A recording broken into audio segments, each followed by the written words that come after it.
Hi, Francis here, and today this is about veterans face their trauma after war. How do veterans deal with their trauma? Well, they don't. Most of them try to forget about the experiences or they want to go back to war again. Many veterans will go back to society without knowing how to react to company who are not soldiers. Why do veterans miss war? Well, mostly young men are actually recruited into war, and those young men often want to fight because they want to combat their boredom. They have nothing else to do during the time. They have no internet, they have no phones, they have no cars, no books, no nothing. They do, however, want the adrenaline rush of fighting. Why? Because it gives them a focus when they're addicted to that. It is like a drug to them. The feelings are indescribable when they get their adrenaline rush. There are also bonds between men. They call it brotherhood.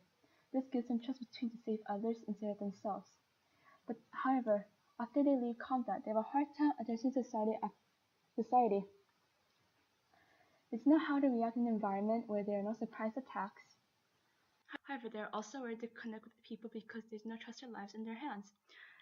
And the soldiers feel alienated because of that. During World War II, the Canadian soldiers lose track of time because they're busy fighting the Nazis. When they join another division in another country, the soldiers felt strange because they were used to fighting in one terrain. This emphasizes the close brotherhood the soldiers had. Fighting with different people meant less trust between them. The next segment will be about the memories of the veterans. Veterans used to dream about their future. If to be married, have children, get a stable job, they wouldn't know. However, the only dream was this to escape the horror and if they can get out of the war alive. They had all sorts of fantasies, thinking of their homes and their families and friends. After the war ended, the soldiers head back home.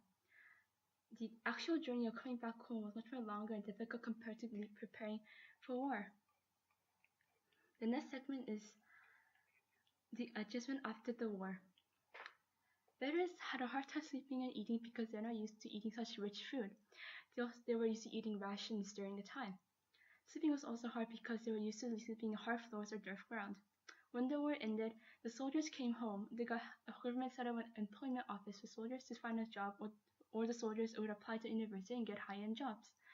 However, most soldiers still had a hard time adjusting themselves because they still could not talk to people normally.